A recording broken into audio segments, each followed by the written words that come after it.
Hey guys, so I was doing some research on some Yamahas for a friend, and I came across some interesting information.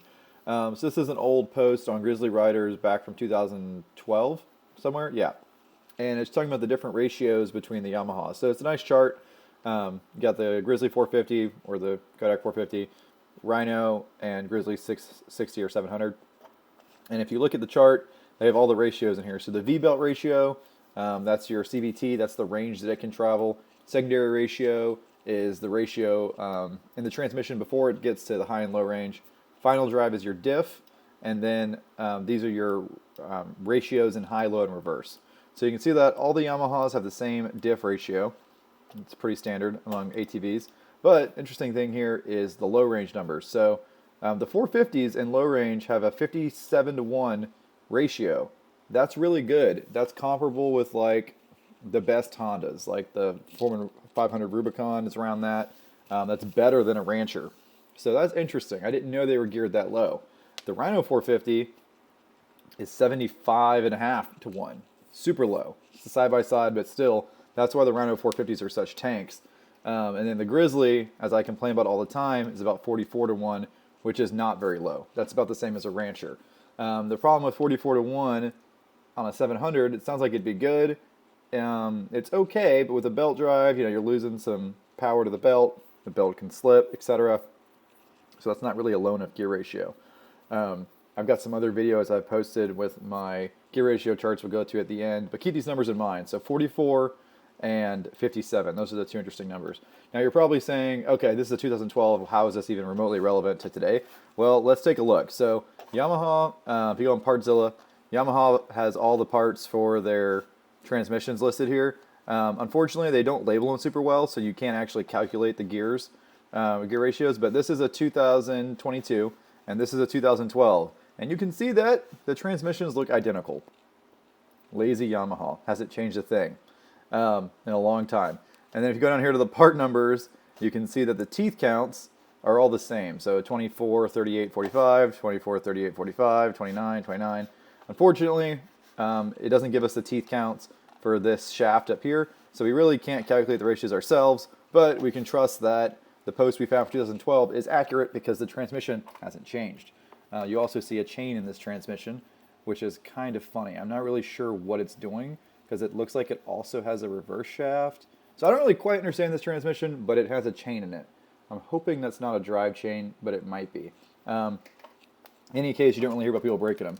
So I'm kind of thinking about getting a little 450 Yamaha, and one of the reasons for that is it has front diff lock, which is cool. It's kind of smaller four-wheeler with the front diff lock, and it's got pretty low gears. So it could be kind of like my Big Bear IRS 400, which I loved.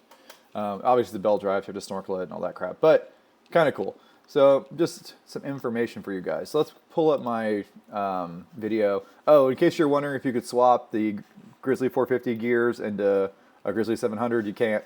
This is what the 700 training looks like, totally different. So let's go to Mud Puppy, and let me show you my gear reduction video. Where can we find Mud Puppy at?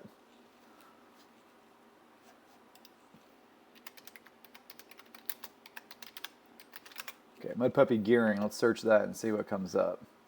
I've made quite a few videos about gearing over the years. I don't think any of these are the one.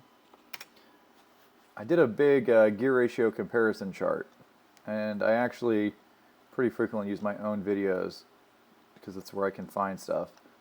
I've had a few different computers over the years, but the videos usually, man, I kind of found this on accident earlier. What did I search on Google? ATV, horsepower, and gearing. When I searched that, oh look, there's my video. Okay. In this tutorial, Whoops. Turn the volume off, watch my advertisement. Okay, so we just need the chart. All right, so, and this is the lowest ratio chart of a lot of ATVs. We want to use the width V-belt reduction column. So you can see Sportsman High Lifter Edition 66, Brute 66, Sportsman 570 62, XMR, my XMR was 60, that's what I was looking at. King Quad's 55, Ruby's 53. So in this chart, if you were to add that Yamaha, what did we say its reduction factor was? 57. So it would be between a King Quad 750 and a XMR 1000, which is pretty good. It's geared a lot lower than a Grizzly, primarily is the point here. That's why I won't get a Grizzly. So I could add that to this chart now that I know that information. And it's got selectable front diff lock, which is something that the XMR just recently got. Polaris still doesn't have. Brute Force has it, but it breaks all the time. So yeah, the only other thing on this list with selectable front locker really is the Grizzly, the 2022 XMRs, and the Rubicon.